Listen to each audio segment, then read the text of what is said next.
बॉम्बे के एक बहुत बड़े बैंक का मैनेजर रोजाना अपने जूते पॉलिश गली के कोने पे बैठे हुए जूते पॉलिश करने वाले से करवाता था और साथ में कुर्सी पे बैठकर अखबार पढ़ता था। एक दिन सुबह जब वो अपने जूते पॉलिश करवा रहा था तो पॉलिश करने वाले आदमी ने उससे पूछा कि साहब आजकल स्टॉक एक्सचेंज का क्या हाल है।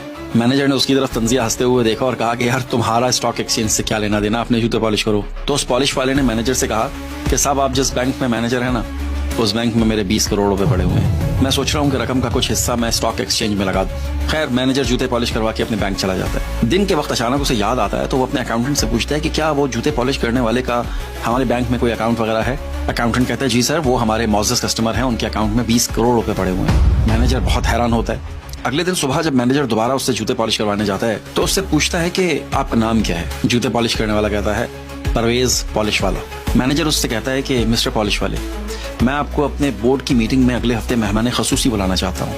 मैं चाहता हूँ कि आप उस मीटिंग में हमें अपनी जिंदगी की कहानी सुनाएं। पॉलिश वाला मैनेजर को हैरत से देखता है और फिर कहता है ठीक है। मीटिंग स्टार्ट होती है।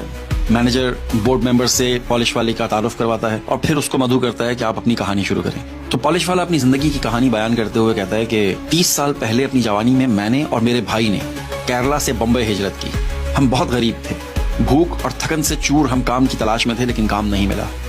अचानक से मुझे और मेरे भाई को फुटपाथ पे से एक सिक्का मिला। हमने उस सिक्के से कुछ सेब खरीदे।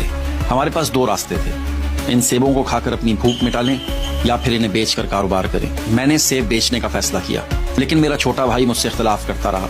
हमारे दरमियान कुछ बहस हुई और उसके बाद वो मुझे छोड़कर चला गया। मैंने वो सेब बेचे और उन पैसों से मजीद सेब खरीदे। इसी तरह से आहिस्ता आहिस्ता मैं पैसे जमा करता रहा और जब मेरे पास थोड़े एक्स्ट्रा पैसे हुए तो मैंने बूट पॉलिश करने का सामान खरीद लिया और लोगों के जूते पॉलिश करता रहा। मैंने बहुत किफायतशारी से जिंदगी गुजारी। तफरीह या कोई बुनियादी जरूरत पे किसी किस्म का कोई पैसा खर्च नहीं किया। एक रुपया बचाया। कुछ अरसे के बाद यहाँ कोने पर मैंने एक छोटी सी दुकान ले ली और उसमें लोगों के बूट चमकाता रहा और मैंने किफायतशारी से जीना जारी रखा, हर मुमकिन बचत की।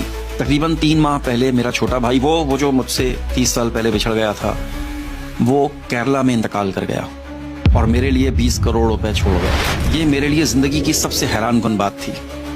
लेकिन इससे भी बड़ी हैरानगी मुझे इस बात पर हुई जब आपने ये समझा कि मैंने 20 करोड़ रुपए जूते पॉलिश करके कमाए हैं।